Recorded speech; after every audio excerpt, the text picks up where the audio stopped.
Hey everybody, what is going on? I hope you guys are all doing well, and welcome to another tutorial video. In this video, I'm going to be explaining to you guys how you can hide or remove the coupon field from the WooCommerce checkout page, so let's get right into it.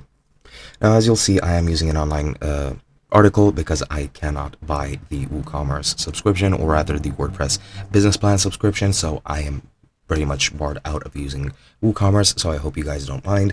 This article is very comprehensive and very concise in its steps, so I will show you guys how you can do this using the default options on WooCommerce. So let's get right into it. Now what you need to do is navigate to the general tab of the WooCommerce settings and uncheck the option to enable the use of coupon codes. This will then pretty much hide it, and that is pretty much it. Now you can also use a custom checkout with other add-ons such as the funnel kit funnel builder. If you want to, you can add coupon code fields over there, but that is pretty much not necessary.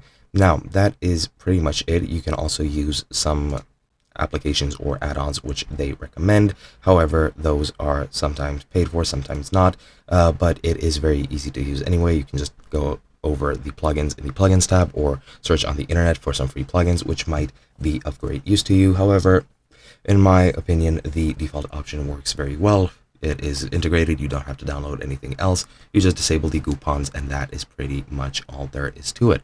I really do hope you guys enjoyed, and don't mind that I didn't show you guys hands-on, and I'll be seeing you guys in another video.